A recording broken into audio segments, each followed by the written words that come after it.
Vous connaissez cette scène. Vous attrapez vos clés. Soudain, un sixième sens s'active chez votre chat. Ses yeux s'agrandissent. Il se transforme en une sirène d'alarme poilue, ou pire, en un pot de colle qui s'agrippe à votre jambe comme si vous partiez pour la guerre. Et quand vous rentrez, c'est l'apocalypse. Le rouleau de papier toilette a été assassiné, il y a un cadeau sur votre oreiller, et le silence radio est assourdissant. Vous vous dites, il me punit, il est capricieux. Et si je vous disais que ce n'est pas de la méchanceté, mais peut-être un cri d'amour un peu excessif? Aujourd'hui, on décortique le syndrome de l'anxiété de séparation chez le chat. Mythe de 4 parents parano ou vraie souffrance? Restez avec nous, on va tout vous révéler. Et en attendant, dites-moi en commentaire comment s'appelle votre petit démon affectueux. Avant de plonger, petit rappel, le chat est un animal fascinant. On le voit comme un solitaire, un pacha indépendant qui nous tolère juste pour les croquettes et le chauffage. C'est en partie vrai, nos mini-panthères sont des chasseurs solitaires dans l'âme. Mais des milliers d'années de cohabitation avec nous, leurs serviteurs dévoués, les ont changés. Ils ont développé des liens sociaux très forts, souvent centrés sur une seule personne, vous. Le mythe du chat 100% indépendant, qui se fiche de notre présence, est un mythe. Votre chat n'est pas juste un colocataire qui ne paie pas le loyer. Vous êtes sa référence, sa source de sécurité, son ouvre-boîte préféré. Et quand cette référence disparaît, pour certains, c'est la panique totale. Alors, cette fameuse anxiété de séparation, c'est quoi au juste? Ce n'est pas juste un chat qui est un peu triste, c'est une véritable détresse psychologique. Imaginez, la personne qui représente tout votre univers, votre sécurité, votre routine, disparaît soudainement. Vous ne savez pas où elle est, ni quand elle reviendra. Pour un chat anxieux, c'est exactement ça. Il n'est pas en train de faire un caprice pour attirer l'attention. Il est en panique. Son cerveau reptilien prend le dessus et crie « Danger! Mon humain a disparu! Je vais mourir !» C'est une réaction de stress intense qui se manifeste par des comportements que nous, humains, interprétons souvent à tort comme de la vengeance ou de la bêtise. La première étape, c'est de comprendre que votre chat ne le fait pas contre vous. Il le fait à cause de votre absence. C'est une nuance énorme qui change toute la perspective. On entend souvent « Oh, mais les chats sont des animaux indépendants. Ils ne peuvent pas souffrir d'anxiété de séparation. C'est un truc de chien. » Faux, c'est le mythe numéro 1. Oui, un chat peut survivre seul dans la nature, mais le chat domestique, lui, a tissé un lien d'attachement avec son humain qui ressemble beaucoup à celui d'un enfant avec ses parents. Il nous voit comme une base de sécurité. Quand cette base disparaît, le monde devient un endroit effrayant. Des études ont montré que les chats reconnaissent nos voix, sont sensibles à nos émotions et développent des styles d'attachement différents.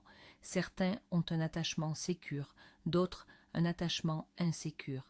Et devinez lesquels sont les plus susceptibles de paniquer quand la porte se ferme? Bingo!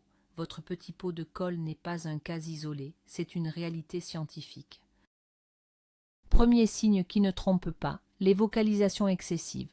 Votre chat est-il un chanteur d'opéra frustré qui ne commence sa performance que lorsque vous êtes parti?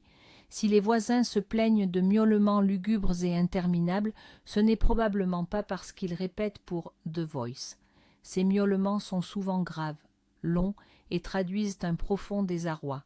C'est l'équivalent félin de crier « Au secours, je suis tout seul ».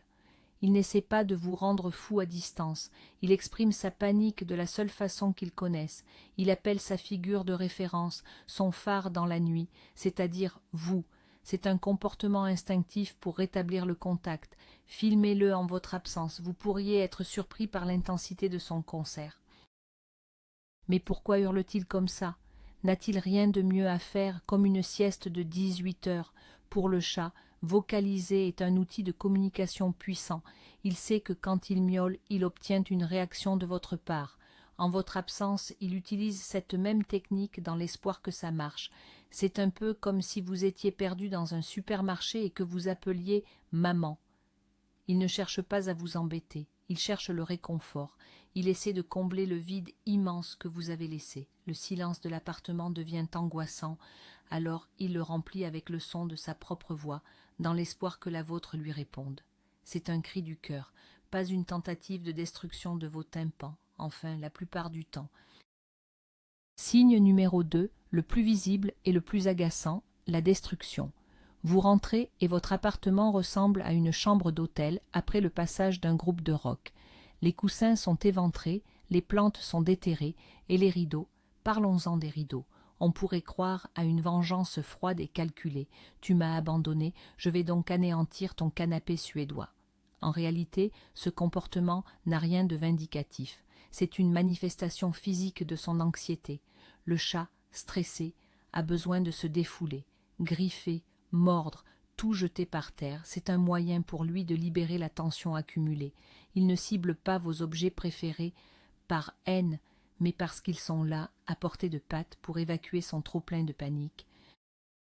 Regardez de plus près ce qu'il détruit. Ce n'est souvent pas un hasard. Le chat anxieux va s'attaquer préférentiellement aux objets qui portent votre odeur, vos chaussures, le pull que vous avez laissé sur une chaise, votre côté du lit, les coussins du canapé où vous vous asseyez toujours. Pourquoi ? Parce que votre odeur est à la fois une source de réconfort et un rappel douloureux de votre absence. En mélangeant son odeur à la vôtre par les griffades, il tente de s'apaiser et de recréer un environnement sécurisant.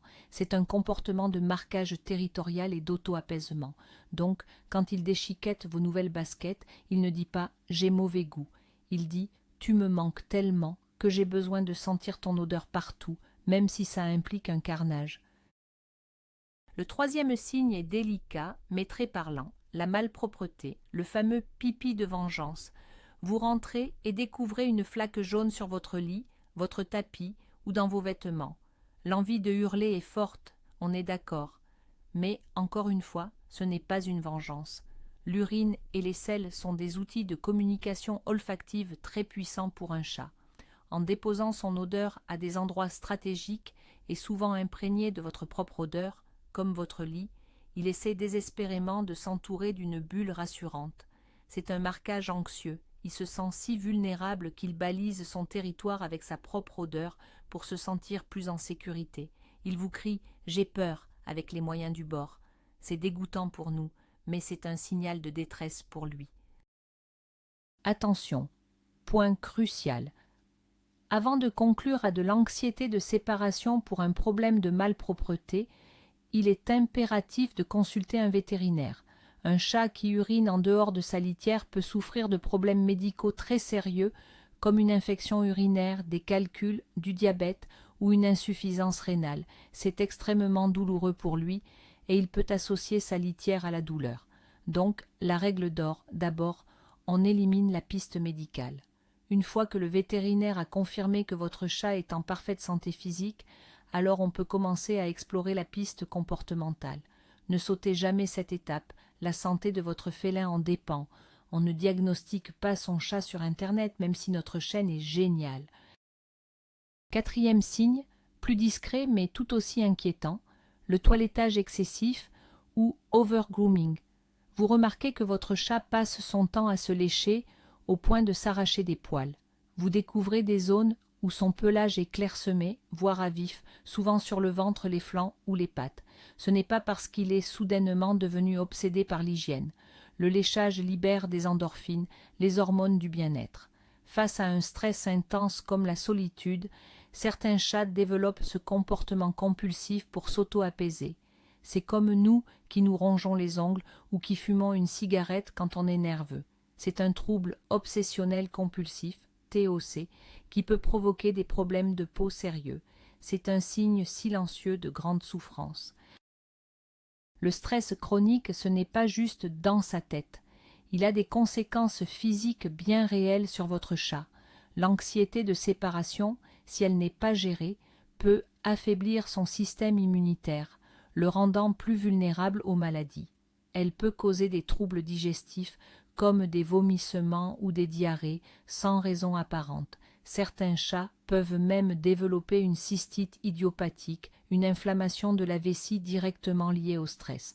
Donc, quand on parle de bien-être du chat, ce n'est pas un luxe de cat lover un peu fou, c'est une question de santé. Un chat heureux est un chat en meilleure santé. Ignorer son anxiété, c'est prendre le risque de voir apparaître des problèmes bien plus graves sur le long terme. Cinquième signe, l'hyperattachement ou le chat velcro.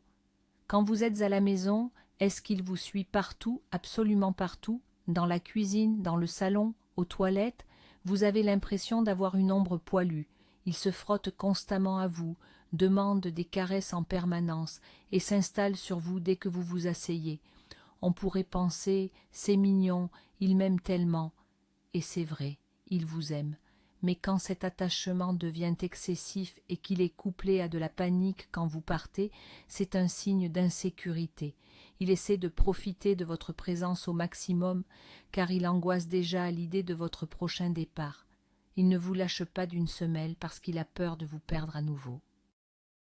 Alors, comment faire la différence entre un chat simplement très affectueux et un chat en hyperattachement anxieux? La clé, c'est sa réaction à votre absence et son autonomie. Un chat affectueux, normal, aime votre présence, mais il a aussi sa propre vie.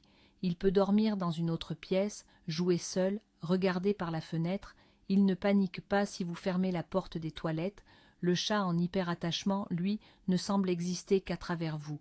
Il est constamment en alerte, guettant vos moindres mouvements. Il ne joue pas ou ne se détend que si vous êtes à côté. La nuance est subtile mais importante. L'amour ne doit pas être synonyme de dépendance totale et de détresse. L'un est sain, l'autre est une source de souffrance à prendre au sérieux. D'où vient ce problème? Parfois les racines sont profondes. Le passé du chat joue un rôle énorme. Un chaton qui a été sevré trop tôt, séparé de sa mère avant l'âge de 3 mois, n'a pas eu le temps d'apprendre les bases du détachement et de l'autonomie. La mère enseigne à ses petits à devenir indépendants. Sans cet apprentissage crucial, le chaton peut développer une anxiété et reporter tout son besoin d'attachement sur son humain. De même, un chat qui a vécu un abandon, qui a passé du temps en refuge ou qui a eu plusieurs familles, peut développer une peur panique d'être à nouveau abandonné. Il s'accroche à vous comme à une bouée de sauvetage, car il a déjà vécu le traumatisme de la perte. Parfois, l'anxiété apparaît suite à un changement brutal dans l'environnement du chat. Les chats sont des créatures d'habitude. Ils détestent le changement, un déménagement, l'arrivée d'un nouveau bébé, d'un nouveau conjoint ou d'un autre animal, un changement dans vos horaires de travail. Tout ce qui perturbe sa routine sacrée peut être une source de stress intense et déclencher l'anxiété. Le chat perd ses repères, son environnement sécurisant est bouleversé, et il se raccroche alors à la seule chose qui reste stable, vous. Il devient anxieux, car il a peur que vous aussi, vous changiez ou disparaissiez. Il est donc crucial d'introduire tout changement de manière très progressive pour nos petites éponges à émotions. Et si je vous disais que le problème c'était peut-être nous? Oui, nos propres comportements peuvent créer ou renforcer l'anxiété de notre chat. Vous faites des adieux déchirants avant de partir. « Oh mon bébé, tu vas tellement me manquer, sois sage, maman revient vite », avec plein de câlins et une voix larmoyante. Et au retour, c'est la grande fête. « Mon amour, je suis rentrée », avec des tonnes de caresses et de friandises. Mauvaise idée. En agissant ainsi, vous transformez vos départs et vos arrivées en événements exceptionnels, chargés d'émotions. Vous confirmez à votre chat que oui, votre départ est une tragédie et votre retour est un miracle. Vous mettez de l'huile sur le feu de son anxiété sans même vous en rendre compte. Alors, on fait quoi? Première solution, la plus simple et la plus efficace. Rendez vos départs et vos retours aussi ennuyeux que possible. 10 à 15 minutes avant de partir, ignorez votre chat. Pas de câlin, pas de paroles, rien. Préparez-vous tranquillement. Quand vous partez, ne lui dites pas au revoir. Sortez, tout simplement. C'est dur, je sais, on se sent comme un monstre. Mais c'est pour son bien. Et quand vous rentrez, même chose. Ignorez-le pendant quelques minutes, même s'il se frotte à vous en ronronnant. Posez vos affaires, allez boire un verre d'eau. Une fois qu'il est calme, c'est vous qui initiez le contact. Le message pour lui est clair. Mes départs et mes arrivées ne sont pas des événements. C'est une partie normale et non anxiogène de la journée. Solution numéro 2, l'enrichissement de l'environnement. Un chat qui s'ennuie est un chat qui a plus de temps pour angoisser. Votre absence doit devenir une opportunité pour lui de s'amuser.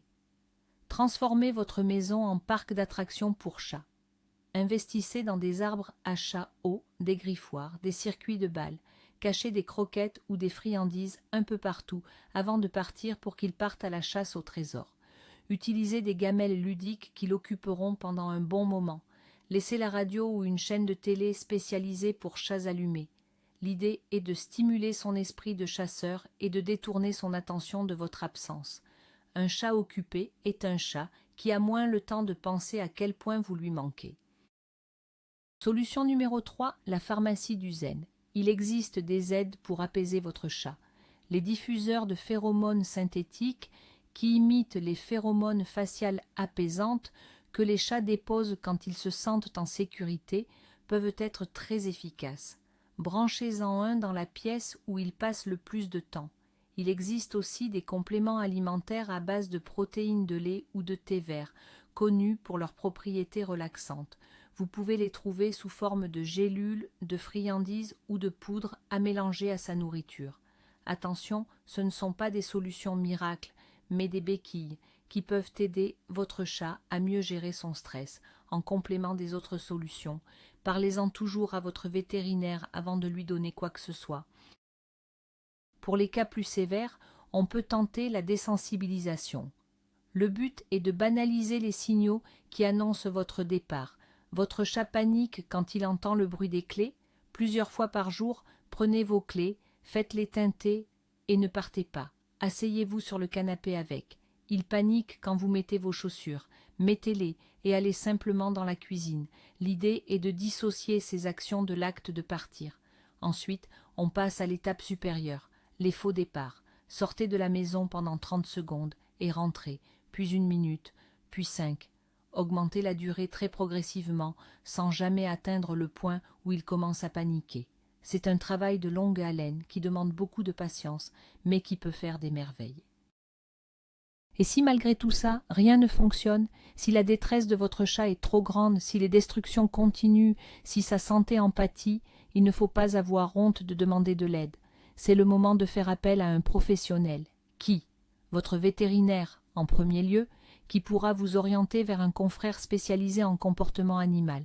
Un vétérinaire comportementaliste pourra poser un diagnostic précis et, si nécessaire, mettre en place une thérapie comportementale plus poussée, parfois accompagnée d'un traitement médicamenteux de type anxiolytique.